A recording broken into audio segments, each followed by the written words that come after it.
Een hele goede avond. Ik vervang Johan Pas, die normaal op het appel is hier voor de Artist Talks van het MUKA. En ik wou dat heel graag doen, want ik mag vanavond praten met Maryam Najd. Er is nog plek vooraan. Dankjewel om hier te zijn. We gaan het gesprek in het Engels voeren. Ik hoop dat dat geen probleem is voor jullie. Maar ik weet ondertussen dat Maryam ook vlot Nederlands praat. Want ik heb onlangs met haar mogen praten in Brussel op de radio. En zij zei dat dat heel moeilijk zou zijn in het Nederlands. En toen vergat ze gewoon Engels te praten. Voilà. Maryam, good evening. Good evening. Yeah. We can do two things right now. Start with the present, so with the exhibition that is closing tonight. Yes. Heel belangrijk, finissage vanavond, dat gaat naar verluid gepaard met een drankje. Of niet? Toch wel, dankjewel. But let's start with the past, because that's of course very interesting, because you come from a very important and also chaotic country, may I say, historically very important. 1965, born in Tehran. How was your youth? Which is a bit embarrassing, maybe, because your parents are here. But anyway, no, just tell the truth. My parents didn't come today here because they are a bit older, and my father especially sometimes has problems with physics. Yeah. So they prefer to stay home tonight. Okay, they know my story, so you can say whatever you want. Yeah. My youth.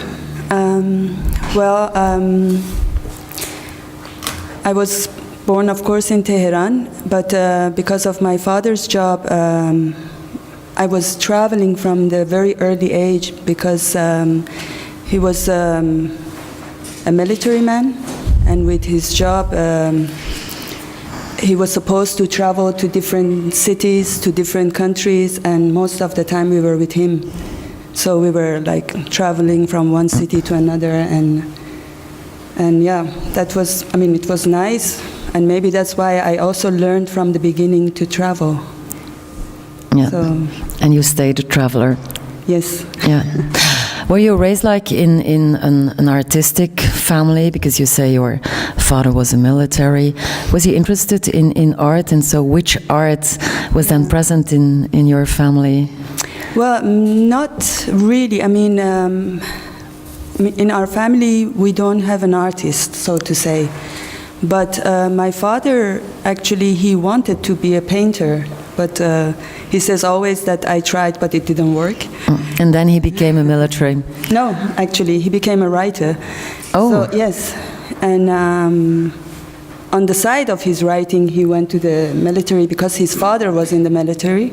And actually, he got quite important positions because he's quite disciplined man and hard worker and a very good writer. Mm-hmm. So yeah. Yes. Were you like conscious of the fact that your father was writing, and were his like novels, I don't know, books No, or actually, published or? Yes. Yeah. It was not like large novels. It was basically a lot of short stories, but as well a lot of translations. But he also made a very important encyclopedia in Persian. So that was actually his main work that he did. It was,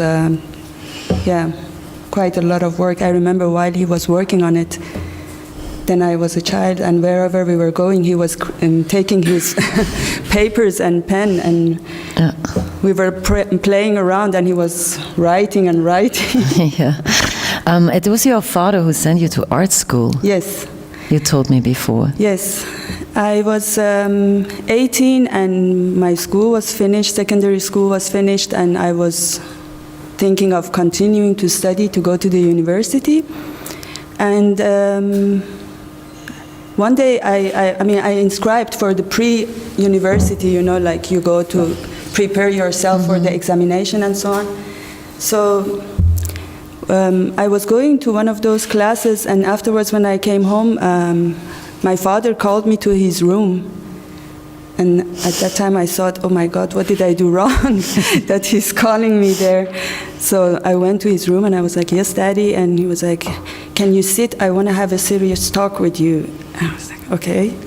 And he was like, I have to first apologize. Then I was like, oof, this is not against me. Yeah, I took your drawings and I showed it to a friend of mine who is an artist, and he told me that maybe if you are interested that we can try to go and visit the art school and see how it is, how do you feel there. So that was the first step we took together, and he took me to an art school, and of course I started from the beginning. Like when I entered the room, I was like, yeah, this is the place I want to be. I don't want to go back to that university. Yeah. So you were drawing already from a very young age then? Yes. Yeah. Actually, in my youth, the war started quite when I was a teenager. There was not much to do also for a teenager. And could you leave the house then? Did you just go to school? Was life like quite normal during the war, or? Well, it's not normal, but in Tehran was kind of normal, but at a certain moment also the bombardment started, so every day somewhere would be attacked and some people would die, so that was becoming a routine for everyone, I guess. And then you cannot stop your life. I mean, everybody went to work, everybody went to school, and yeah, we continued, and yeah, unfortunately some people died, and some people, lucky me, I stayed alive.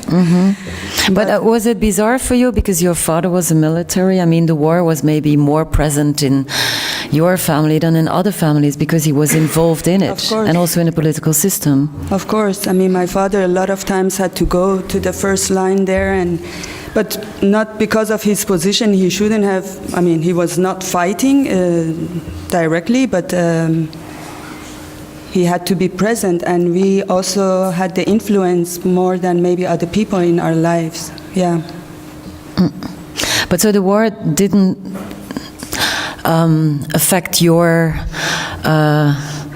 daily life because you were a young girl. I mean, I think it affected many people's life, but also I think in a way in those days, I mean, when I look back, maybe I think it was quite strong, but in those days you get used to it somehow because I mean, you adapt yourself to the situation and you learn how to live and how to function. So, but it was quite scary, especially if I think they call it red alarm also, when it would go on, which was like every day almost, maybe sometimes 2 times, that you have to run to the cellar or something and then wait a few minutes.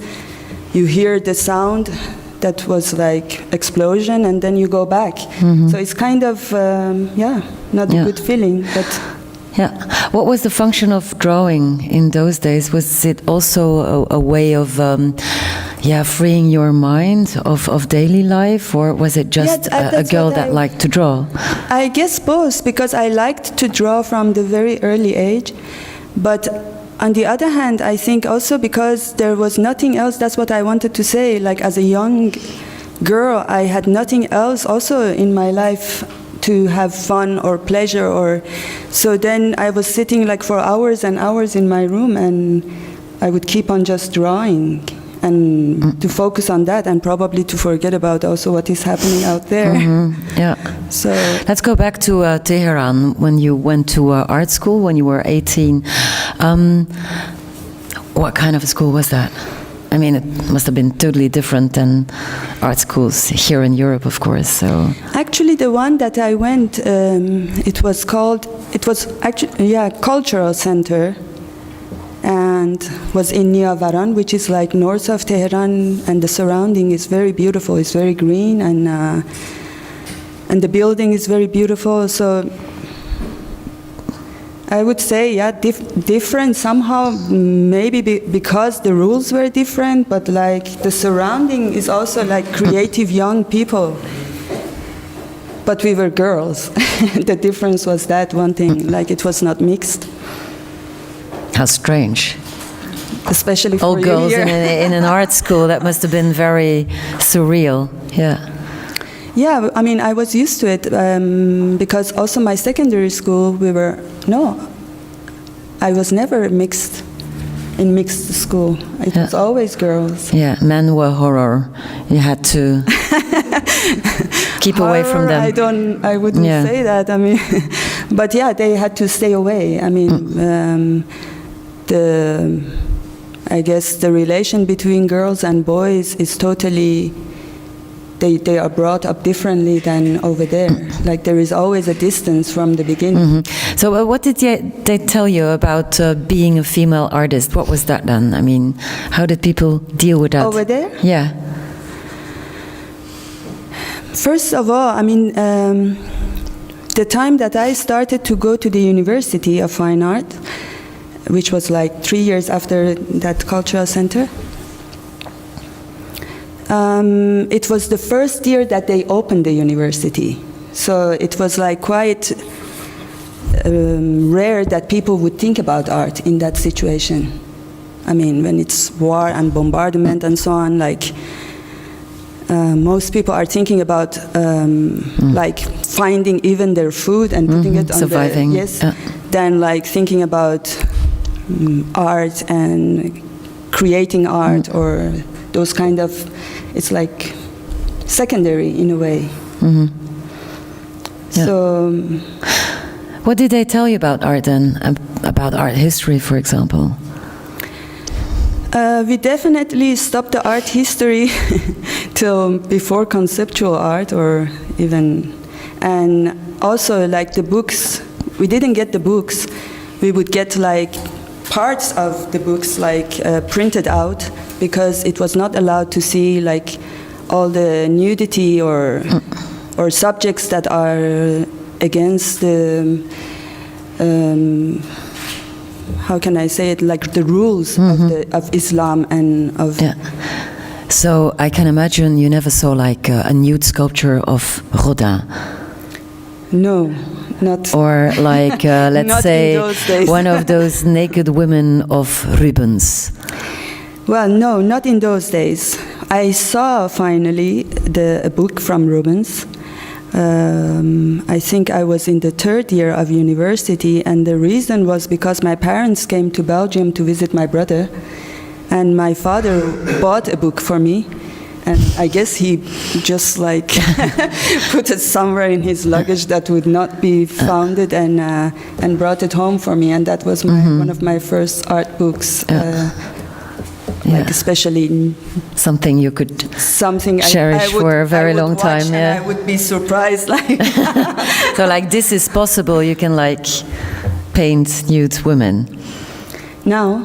No. Then I mean, no, in those days, not. of course. I mean, not nude women, not nude men, not anything like that. Because especially what we were learning at university basically was focused on still lifes, landscapes, portraits, and that's it. I think we didn't have. Could you like photography or?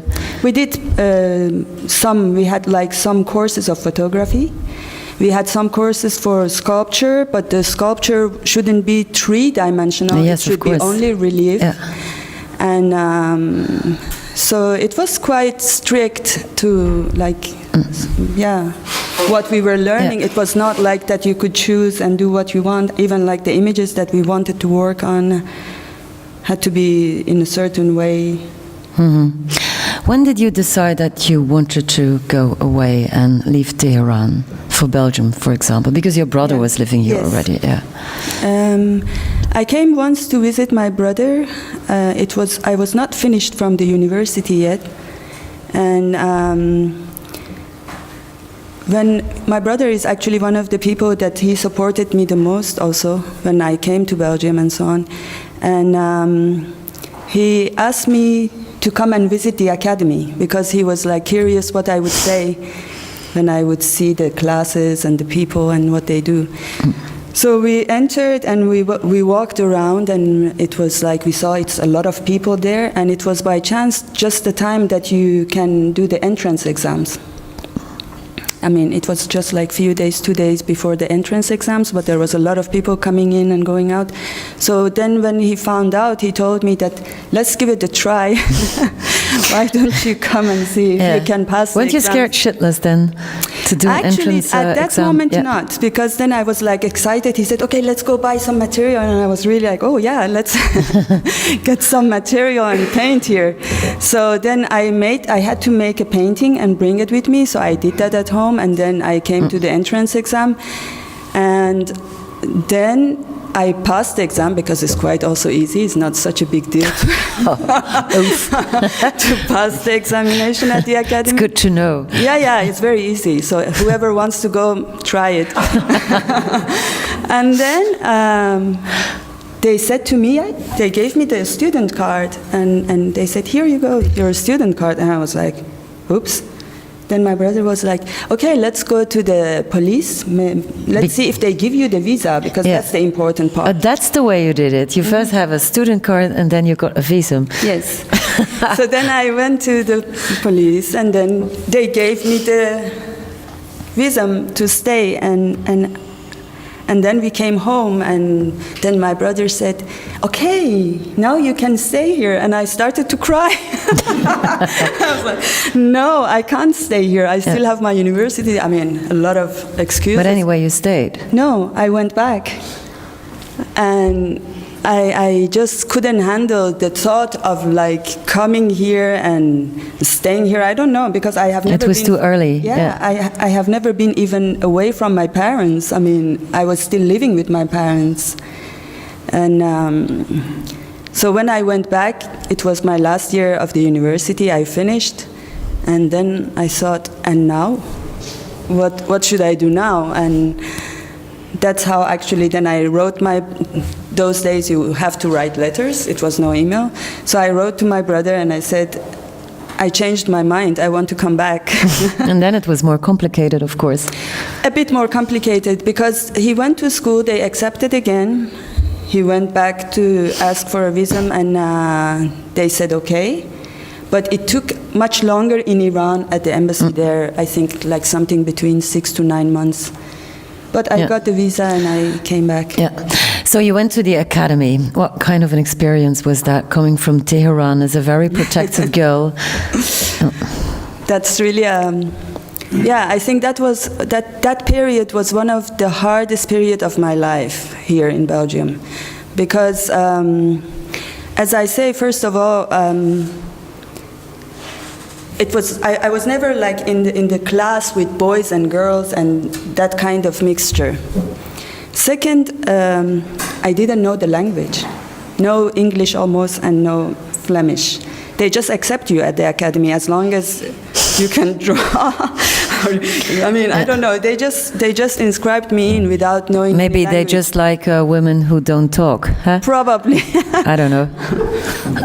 So I went to the class, but people would talk and I wouldn't be able to understand them. And that was very hard. Yeah, the teacher would come and say things, and I would only stare, and just by looking at others, I would get what they mean and what. And yeah, that was quite tough. Yeah, a language problem, but then you had you didn't have cultural like this art history. I mean, I couldn't basically even go to my theory classes because I didn't understand what they would talk about.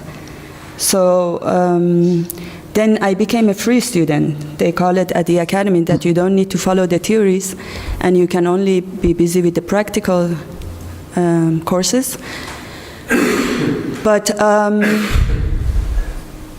I have to say, people at the academy was also, but they were not so helpful to foreigners. Maybe they have too many foreigners here. And now it's going to be totally different, I guess.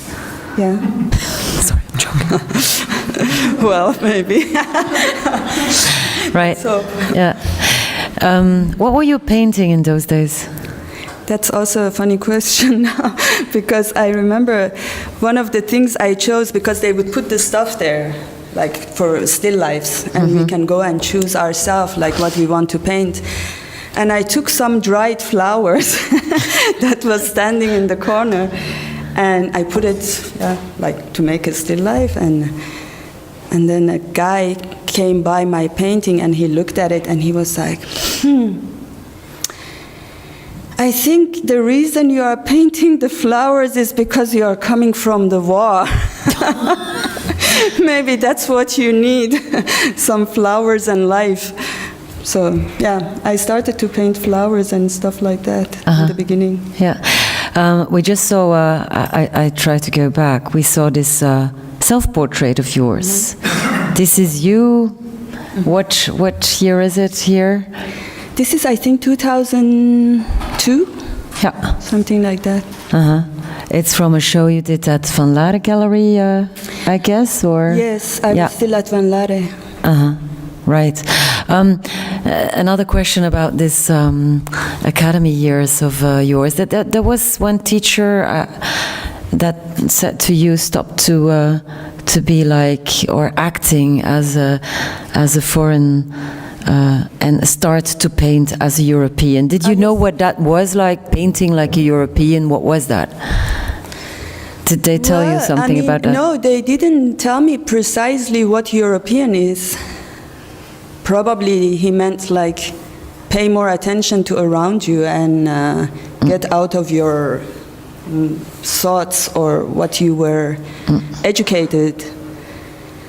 But yes, he told me that, but also that's what I wanted to say. At the academy, they were not necessarily even like giving advices in a clear way or in a nice way. Like when he was talking about this, even the way he said it, it was like somehow humiliating of where I come from or what kind of art we are making over there, and that I should like just open up to what real art is.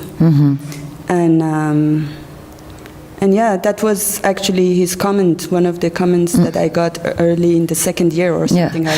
You also studied calligraphy, which is very difficult to do. Miniature. Yeah, miniatures, yes. and sorry. No problem. But then you come at the academy, and maybe you were technically too skilled. Yes, even was that also a problem? No, yes, I actually didn't want to be at the first year of the academy, but they told me that Iran is one of the countries we don't consider the diploma like in the same level as ours. And I remember also sometimes some students, they would just come next to me and like look when I was mixing colors, because I had like also like in Iran, especially one of the courses they focused on, it was about colors. And I had quite knowledge about how much of mixtures that they give this color or that color. And a young student who never painted, of course, for them it was like, oh, let's have a look how she's mixing, and asking sometimes. Like, But then things nevertheless went very fast for you. You got like a solo exhibition already in 1999. So then you were like a contemporary painter, Maryam. How was that? And what did you do? What was your whole purpose in those days? Yes. Or your artistic concept? First of all, I knew I don't want to go back. Second of all, I knew I want to be an artist. And even like at a certain day in the academy, they were asking each one of us, like the students, like, what are you gonna be? And I told them what I said today, and they started to laugh at me. Anyhow, what I want to say with this, that I knew I don't want to go back, and I was staying here because of the visa, through that possibility. And for this reason, I wanted to really work hard to bring the level of my work like good enough that I would be able to start my career as soon as possible, not to wait too long. I was already anyway older than my classmates, because I came later, and so I had to, like work hard and find myself as a painter and begin a style on my own. And how difficult was that to find a style of your own? In the middle of all the artistic things that were happening in those days? It took some time because as I say, I didn't know from the beginning the art history so well. So a lot of times I started to work on something and I thought, oh, this is original. And then I found out this is not original at all. There was another painter who was busy with some works like this. So it took like, I think, 2 or 3 years when I was like really busy like finding. And actually, it's always like that. When you are working and working, just on one day, on 1 second, you find out something. And I remember exactly the day that I was working in my studio and I was painting, and suddenly I did something and I was like, oh, this is what I like and this is what I have to work on, and I did. Yeah. And that was actually the layers that I put over them. For example, in this painting, you can just look at the screen here.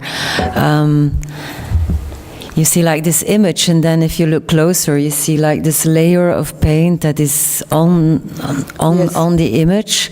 Also, this nice guy here. Why did you do that? I mean, this was really like a personal gesture of yours. Yes, because they called me many times at the airports. Because I had for many, many years, it's just like I think in the last 4 years that I have a Belgian passport. So every time I was traveling, I had my Iranian passport. And every time I was pushed aside from the queue, and it was taking like minimum half an hour to find out if my passport is not fake and if my visa is not fake. And so I always felt as if I'm a terrorist. The way they treat you in the airports, and that's why I was making a series of, because they are all they're all self-portraits, And then I was like, well, I mean, as a self-portrait, I can just make a portrait of Bin Laden and feel very close somehow. Who's this one? Thatcher. Yeah. In her young years, I get it. Bin Laden I can understand now, because you tell about this whole passport crap.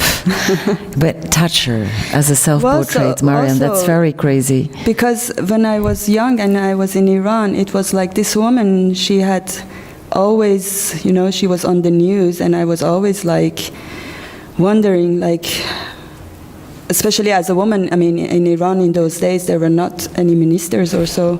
So for me, she was a figure. Yeah, like the first female politician you saw on television. Yeah.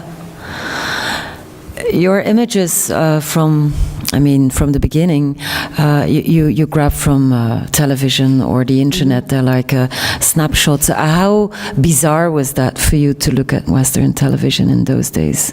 In the beginning?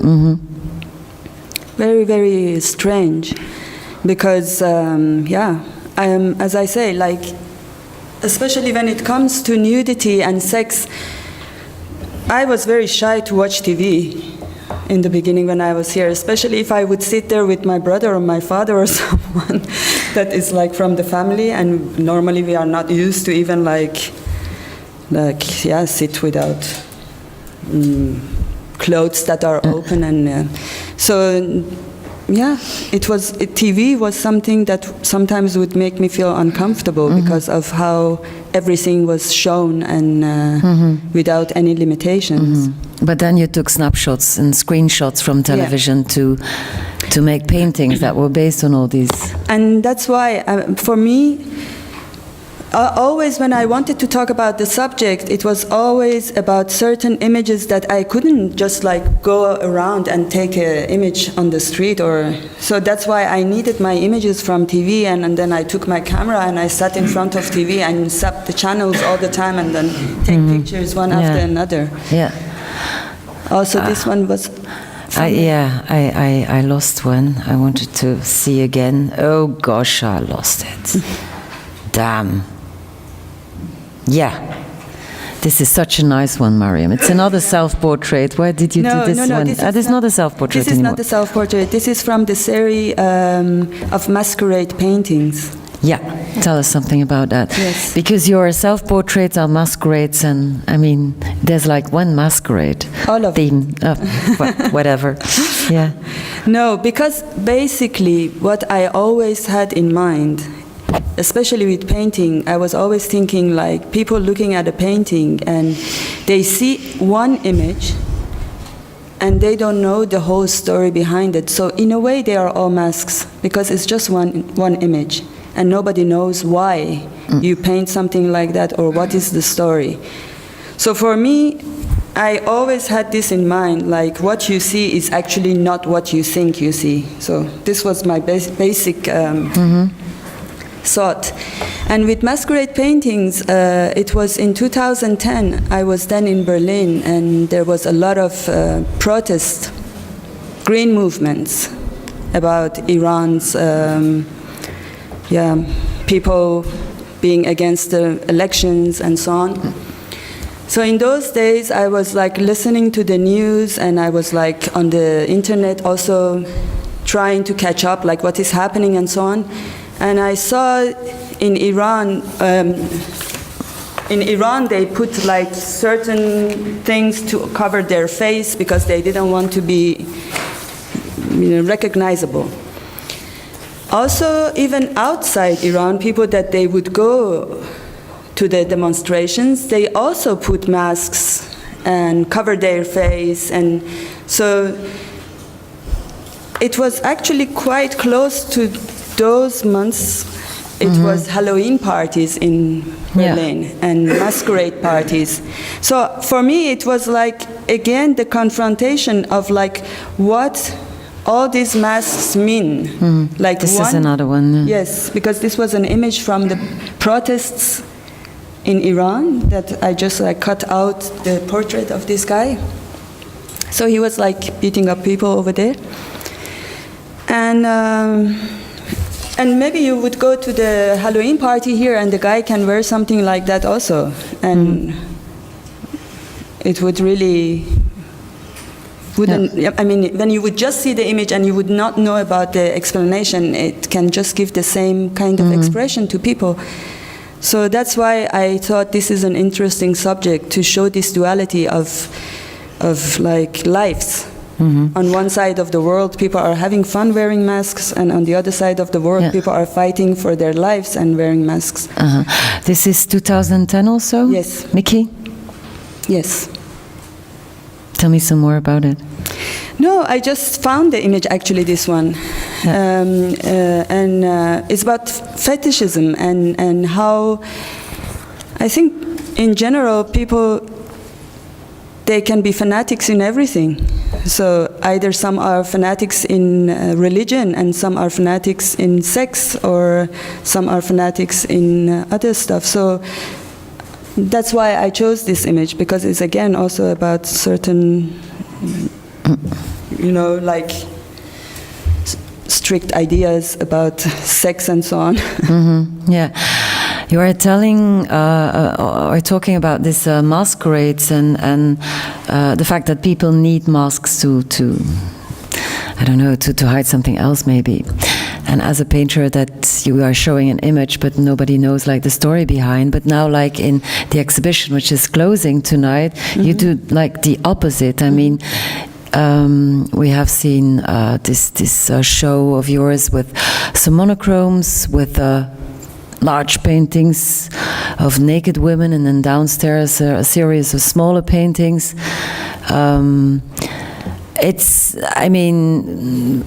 People focus a lot on the nudity of the women, but maybe also here the nudity is a kind of a masquerade. Could that be true?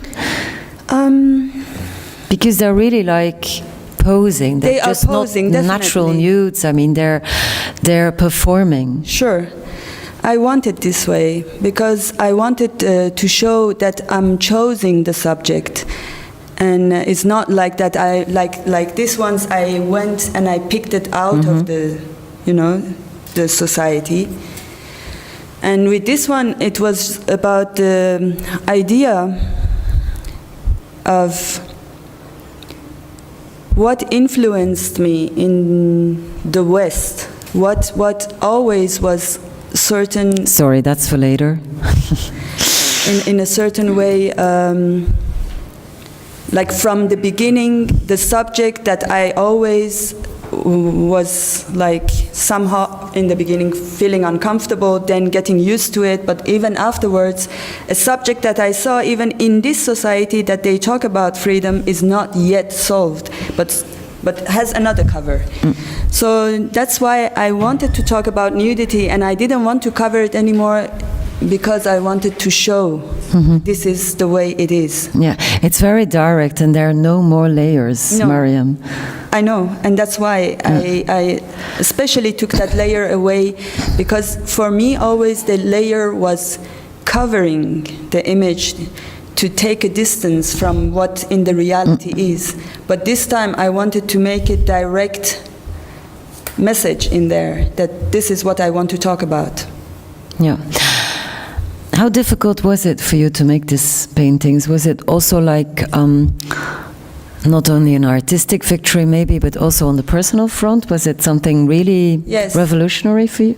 It was difficult to make that decision because I knew somehow like these paintings would not be allowed to be shown in Iran. And I was thinking about this, that if I should make a painting like this or not, because I still would like to go back to Iran, and I don't want to have actually any problems, because normally I have the freedom to go there and come out. But not with these kind of paintings. Maybe your book of Rubens your father gave to you, but not with these paintings. Yeah. No, and even the book was not like shown to anyone, just me. Yeah.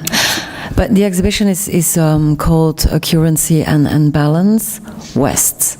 So which means there is another part, a second part that could be called East, I suppose. Yes. Yeah. Because in the last few years, I was feeling as a person and as an artist, I'm all the time focusing on the dualities. Like when I was talking about the masquerades, it was about the duality, what is happening in East and what is happening in West. But it was never direct. It was just like picking up a subject and like compare it, but in a very, very subtle way, very like hidden way. But this time I'm decided to like not to make it so like quiet or hidden, just like to talk it out, because for myself also for so many years I was dealing with this and I was trying like to find which one actually I want to be. Am I a woman in West world, or am I a woman from East, and is what I do right, or if what I do here is wrong? So it was always many questions, and finally I thought, actually I cannot, like choose for any of them. I'm both of them. And this project is actually about both West and East that I have in me. It's to show like what would influence me in West, and hopefully that I could go to East and see what would influence me in East, because I haven't been there for so many years, like not really leaving. And I don't know precisely what is going to be the subject that is going to inspire me now. Yeah. This is an example of the series downstairs. They're totally different. You make like this, it's almost peepholes you made there. Yes. Yeah.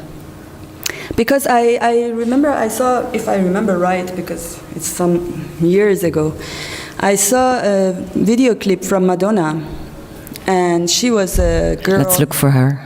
Oh. But we don't have, I think, one image. It's the green one. I don't know. Yeah, the dark green. Oh yeah, that's Madonna. Yeah. Daar, met haar, the naked back.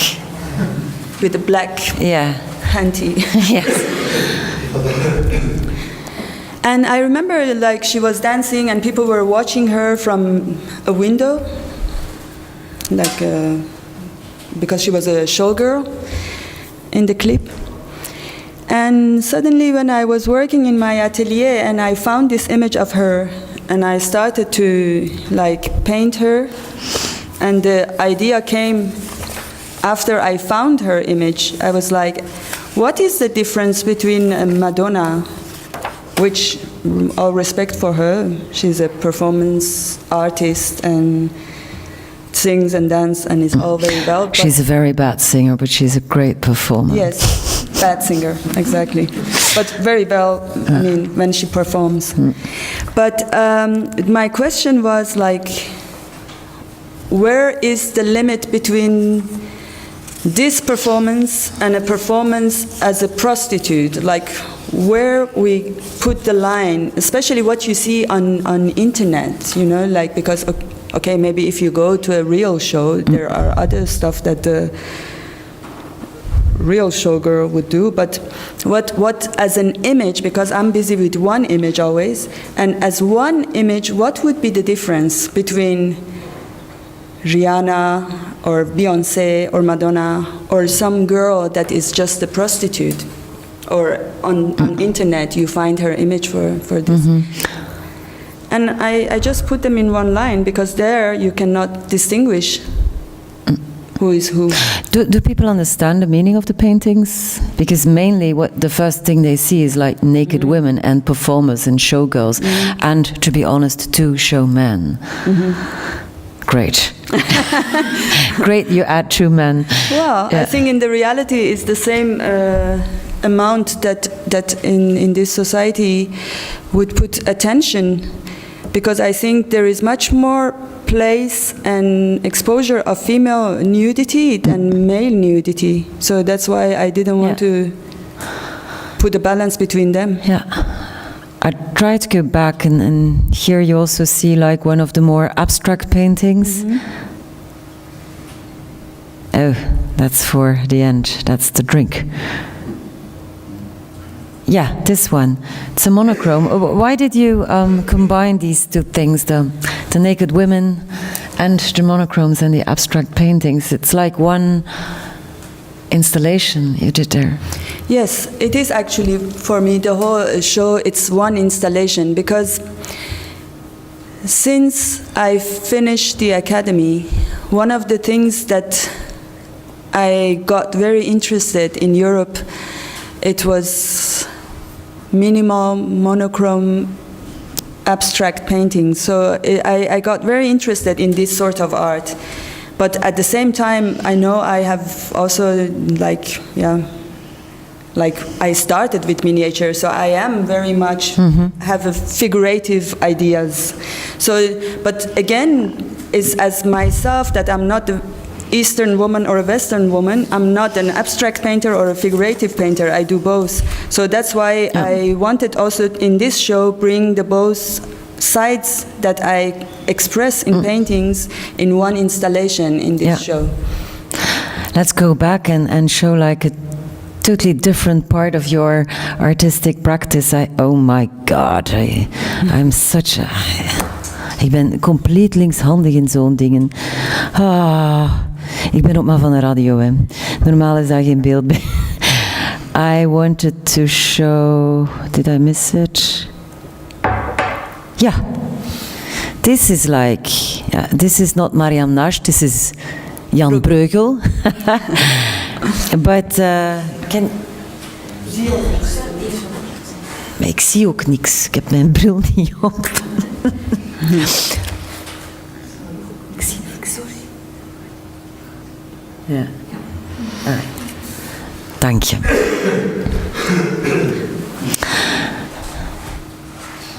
It's part of a series you did? It's actually part of an installation I did. Okay, here we are. It was a very political installation. We see flowers and we think everything's all right, but it's a political installation, and it's beautiful because you did them all yourself. This is your miniature... no, this is not mine. These are images, but I did this, but we don't have the image there. Yeah, all right. But I did precisely that image, what you see, as a painting. But, I don't think we have it here. No. But I mean, that's so fascinating also about your practice, that sometimes you deal with certain subjects and then you do this, which is far from painting. It's really like a political installation. And what you did here is combining flowers to countries. So you are also working not on a female identity, but on a national identity. Definitely. And that I thought was also important to talk about tonight. You did this in Berlin? I did. I mean, the whole idea started in 2000, I think, 5. I had this idea of destroying flags and turning them to a painting, which means using the color of the flag and transform it to an abstract painting. Here we have it. This is like your United Nations symbol, the redone one by Maryam Najd. Yeah. No more flags, no more.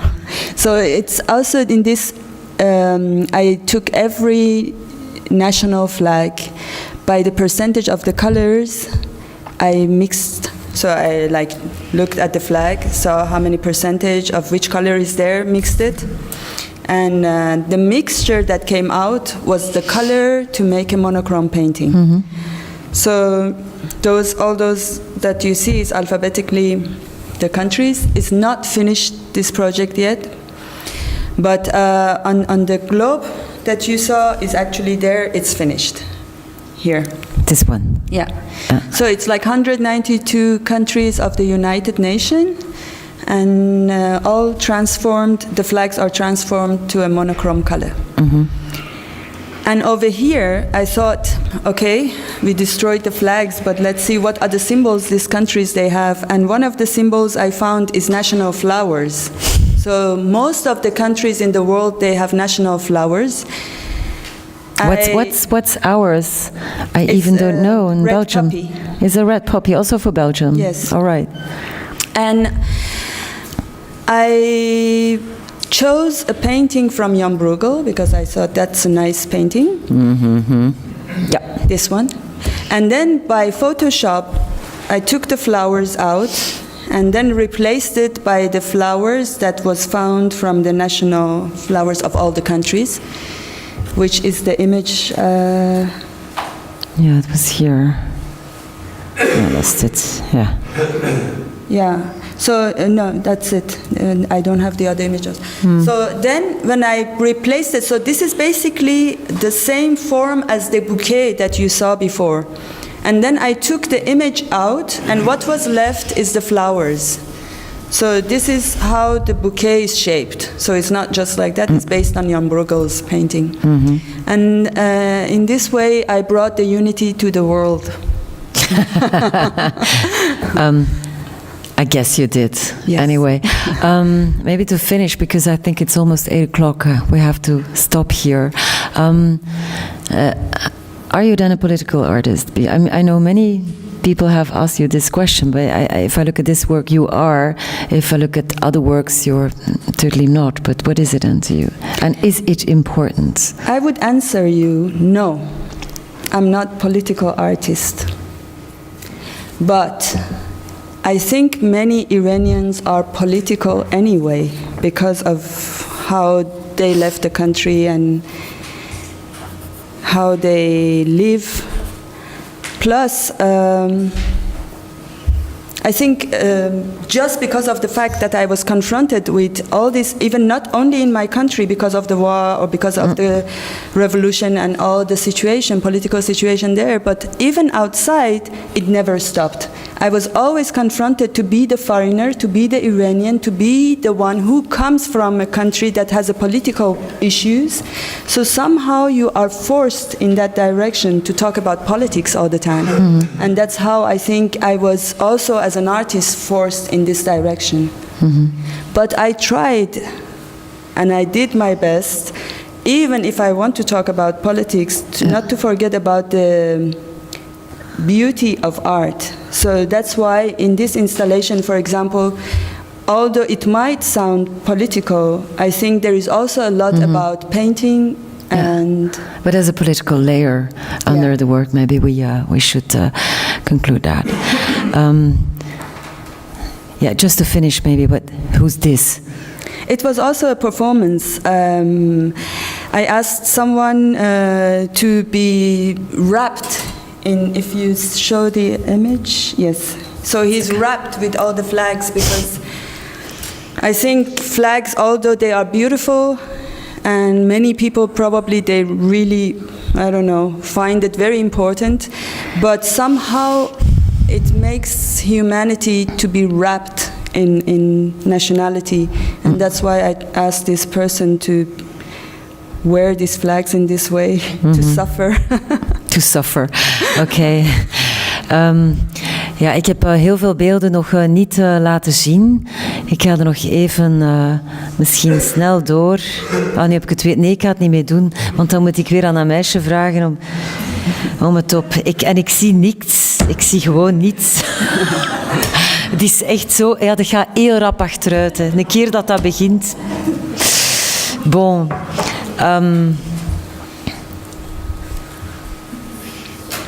Hartelijke dank.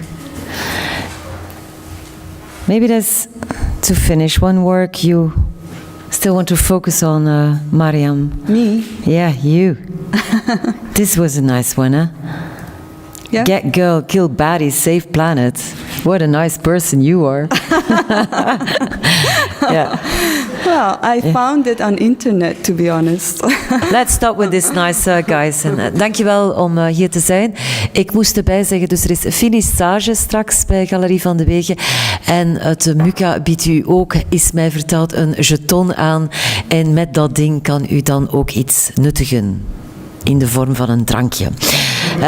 De volgende keer is het terug aan Johan. Ik weet niet met wie. Jos van den Berg. Met Henk Vis. En die stelt een toon, denk ik, bij Van Laere was dat. Hè. Dankjewel om hier te zijn. En een applaus voor Maryam Najd.